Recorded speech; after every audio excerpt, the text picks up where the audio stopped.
Hey everybody, welcome back to the show. Can't wait to get started with today's Friday review. We're here, brand new podcast on the Cabral concept each and every Friday that brings you the recap for the week just to see if you missed anything on the previous Cabral concept shows. I go over a product review of the week, something related to the health or health tech based industry that you may not know about. And today I've got a great one for you, something called the Harmonic Egg. If you've never heard about that before, now you're interested, or at least keeping an open mind to sound and color and vibrational based therapy, you'll want to check this out.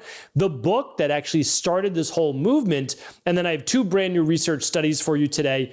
I think it may be my very last, hopefully, my very last research study for you on how many steps to get in per day, kind of like the definitive amount. And then we'll also go over whether there are better types of sugar sweeteners or non-sugar substitutes to help with weight loss. So we'll go over that brand new study that came out as well. Can't wait to get started with today's show. So what we always do is we give a quick recap for the week, just in case you missed any of the shows here in the Cabral concept. Monday's show was The Happiness Secret. Are you playing a finite or infinite game? This is a big one. I love the idea that in life, when we are most likely at our most content, we are playing what's called an infinite game. And when we're at our most unhappiness or unhappiest, we are actually involved in a finite game. And I explain exactly what those are on episode 2908. All right, on 2909, we went over what is the new long flu? Is it similar to long COVID, and is it worse? So check that show out. On Wednesday's show, we went over how your weight affects your vitamin D levels. Believe it or not, specific weights, meaning your body weight, actually affects how well you absorb vitamin D and then how much you will need. So check out that show, really important on new research on absorption. And then yesterday's show, 2911, was this one fruit that helps you recover faster from exercise. It was a 4-part study. So it looked at a specific type of fruit, 2 fruits combined, only 1 fruit, and then the placebo. So you'll definitely want to check that out. Super simple to be able to just add 1 cup of this on a daily basis. All right. All of those shows are, of course, always available at stevencabral.com/podcasts. And today's episode is 2912. So for all of today's takeaways, all of the links on the research, product reviews, head on over right now to stevencabral.com/2912. All right, let's get into it. So I'm going to actually have our amazing video editor pop up on the screen here, what is called the Harmonic Egg, and we'll get you a picture of that. It is a 10-foot long wood, hand-built, literal egg that's about, I would say, 6 feet tall, because I was just in it, so I want to give you the full review, and 10 feet wide. And believe it or not, at least in the United States, they're located all over the US. And it is a healing modality that is centered upon calming the sympathetic nervous system, but also cellular resonance. So what that means is that they use a combination of sound, vibration, and color, so light, to help to heal the body. Now, again, you know, I'm someone that loves to look at the scientific research. I am someone that uses the best of state-of-the-art lab testing, that really loves being on the cutting edge of science. However, I always keep my mind open to all of the healing modalities used in ancient times. And in ancient times, there's a lot of text on how people would go into underground caverns using vibration, using sound to help heal the body. There's also that with light. And I do believe that the future of medicine is truly energy-based medicine. The problem is a lot of people say they have the answer. They have the energy medicine. Nobody has the answer quite yet. But there are specific frequencies, which we can call vibrations, that can and do help to heal the body. Now, it probably goes much deeper than this, but what we know right now, at least scientifically, is that it helps to reduce what is called the sympathetic nervous system tone of the body, or the vagus nerve. It helps to calm fight or flight. And when it puts us more into the parasympathetic nervous system, that is when our body can begin to heal, reducing stress improving DHEA levels, improving natural growth hormone levels, decreasing cortisol, norepinephrine. So pretty fantastic. So I said, I have to check this out. I'm going to give you the book in just a moment. That's the book review of the week. You'll obviously have easy access to the book, but I will link up what the different locations are in the United States to see if you can find what is called the Harmonic Egg. I found one. So I have a place in Maine that I've been going to for many, many years now. I love Maine. Very quiet, very relaxed. That's why I enjoy it. I live a pretty fast-paced life. I love being able to relax and unwind in Maine. So in Saco, Maine, and I can link up again all the different locations, there's actually a Harmonic Egg. And so I said, great, let me go check it out. They just opened 6 weeks before. I met the two owners. They were super nice people.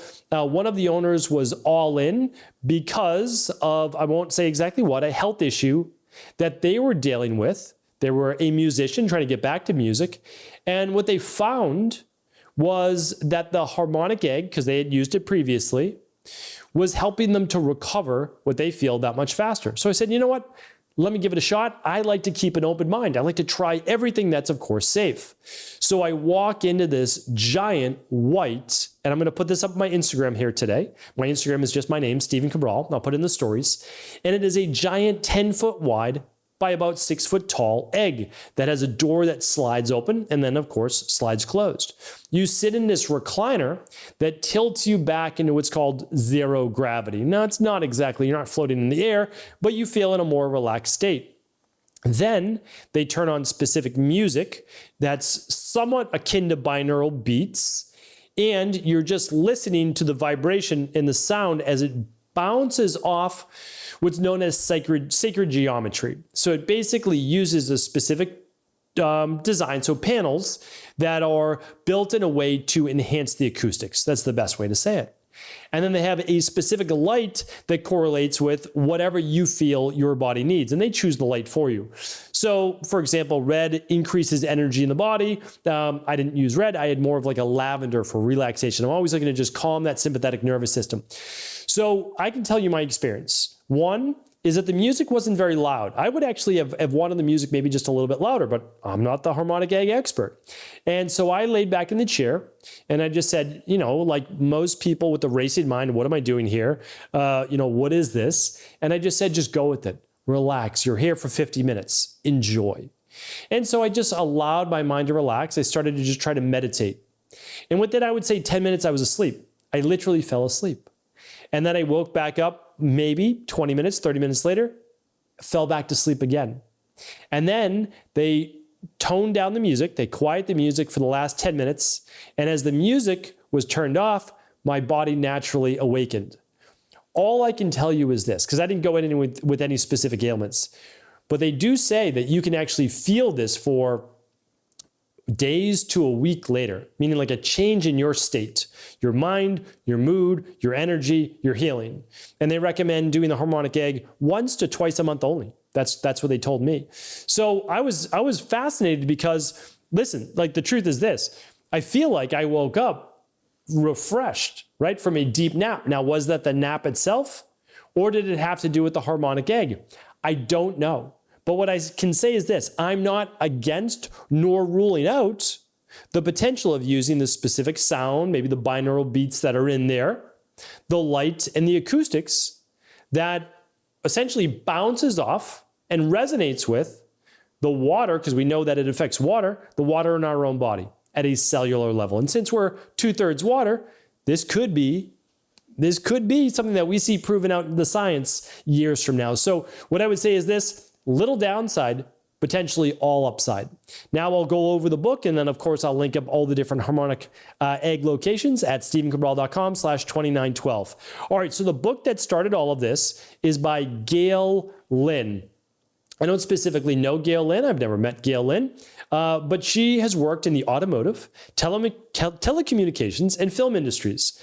She's the proprietor of the Light and Sound Healing Center in Westminster, Colorado, and the creator of the Harmonic Egg, which is giving thousands of people new hope for a quality of life they've never imagined. So I said, all right, I'm someone that goes all in. So I said, if I'm trying this Harmonic Egg, if I'm going to have a session, I'm going to read the book. So the book is pretty fascinating. It's very small. If you're watching this on video, you can see it right here. And it's probably about 200 pages, about 150 pages. And when I looked through the book, and I went through it all. It's written like a story. So you're basically learning about Gail's story, how she found out about this, because she didn't invent essentially sound healing, right? And she walks us through the process and how it was actually created. So it goes over sound and light, why the future of medicine lies in the past. And she goes into past-based healing, meaning like what they used to use back in the day as well. It goes into sacred geometry, which is a real thing. And then she goes over light. Then she also talks about frequency, color, and numbers. And then talking a little bit about manifestation, the power of thought, those types of things. So if that sounds like that might be up your alley, the book is called Unlocking the Ancient Secrets to Healing, Why Science is Looking to the Past for the Future of Medicine. So you can check it out. Again, I'll put all the links there. Like I said, I think there's very little downside. And if you're like me and you like to experience new modalities in health, well, this could just be for you. All right, let's go over the research of the week. I'm telling you right now, I hope for a year. So I'm just going to get this out of my system.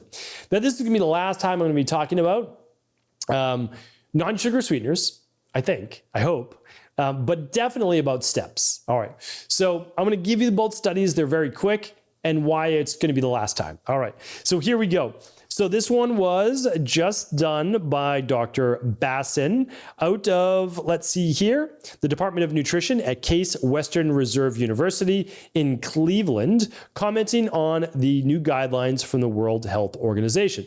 All right, so they just came out with a new research study aggregate of all the research they looked at, and they said that for people that are looking to lose weight, replacing sugar in their diet with non-sugar substitutes at basically the equivalent amount does not help with weight loss.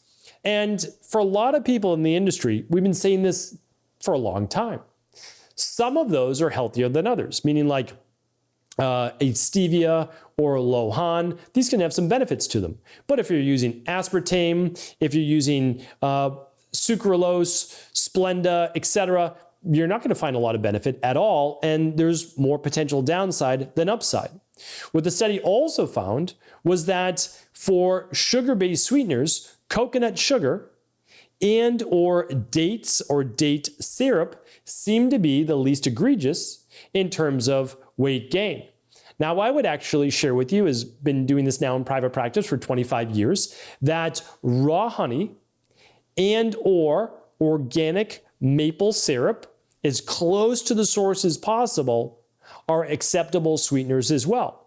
The problem is we have to change our taste buds to using less and less and less of those. So if someone's used to using like a tablespoon of sugar, well, we want to work down to maybe a teaspoon of raw honey. Raw local wildflower honey or raw manuka honey. That's always been used for thousands of years in Ayurvedic medicine, in tea, not boiling tea, but in tea, or even some black coffee. I talked about that, how using manuka honey or raw local wildflower honey with black coffee actually works as well as any cough syrup on the market. That, and I actually talked about pineapple juice added to that, but anyway, that's a different story. So all of these things, again, they kind of come and go in terms of the fashion of health, but what you want to think about is this. Carbs are not the enemy.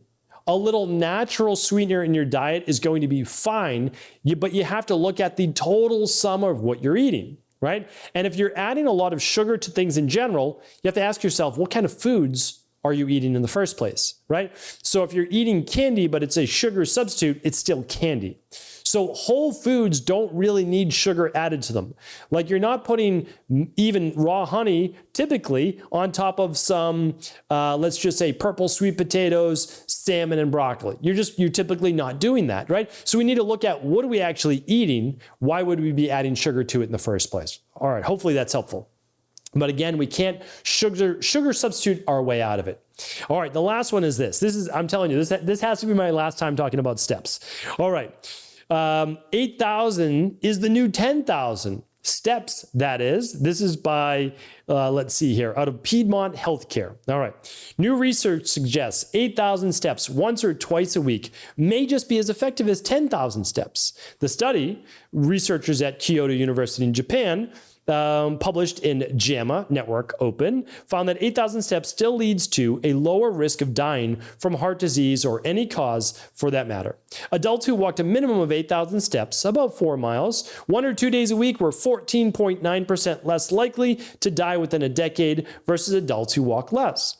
Walking at least 8,000 steps a day for 3 to 7 days reduced mortality rates by 16.5%. Even 6,000 steps once or twice a week was shown to be advantageous. All right, here's the thing. We can't keep going back and forth about how many steps you need per day. The research has always been out there for many, many years now. It's between 7,500 steps and 10,000 steps most days per week. It's just like exercise. Most days per week means 4 to 5. That's what the research shows. And if you do 7,500 to 10,000 steps, you are going to reduce all-cause mortality. This study shows basically 15 to 16.5%. The more, the better. I have seen studies at 10,000 steps that shows a reduction in all-cause mortality by over 20%. So what I'm saying for most people is you start where you are. You start at 3,500 steps per day. That's where most people are. That's about 35 minutes of walking per day. That's great. So the next week, all you're going to shoot for is 45 minutes of walking, all-purpose walking throughout the day, most days per week. That is absolutely the goal, and then you add on another 10 and another 10. What I do now is I purposefully walk. That means I walk for about 45 minutes to almost an hour each day. And I'm on the phone at that time talking with my team members at work. Like I'm making it a specific walk, and I'm multitasking, you could say, at the same time. Now, you could be listening to binaural beats, you could be listening to your favorite podcast, whatever it is. So I know that before 9 a.m., I do my calls from 8 to 9. I'm getting 5,000 steps. That's what I know. And then I know for the rest of the day, I'm going to be walking for at least 30 minutes. So I'm going to be getting at least 8,000 steps per day. My goal is 10,000, but I never let myself do less than 8,000. It's very simple. It's very straightforward. We don't need any more step studies. More step studies can come out. Hopefully more people get into walking, but literally one of the best things that you can do for your health, is walk 8,000 to 10,000 steps most days per week. We'll say 5. If you can do it every day, fantastic. If you can do it 5 days, that'll work too. Thank you, everybody, for tuning into today's show. All the research, all the links will be at stephencabral.com/2912. Take care. Thanks so much for tuning into today's show. Before you go, don't forget to hit that subscribe button. I want to make sure that you're getting our daily content, not missing out on anything functional medicine, wellness, weight gain, weight loss, anti-aging, living longer, stronger, and all of the most cutting-edge research. And if there's any topics you want to hear, feel free to leave them in the comments below. Take care.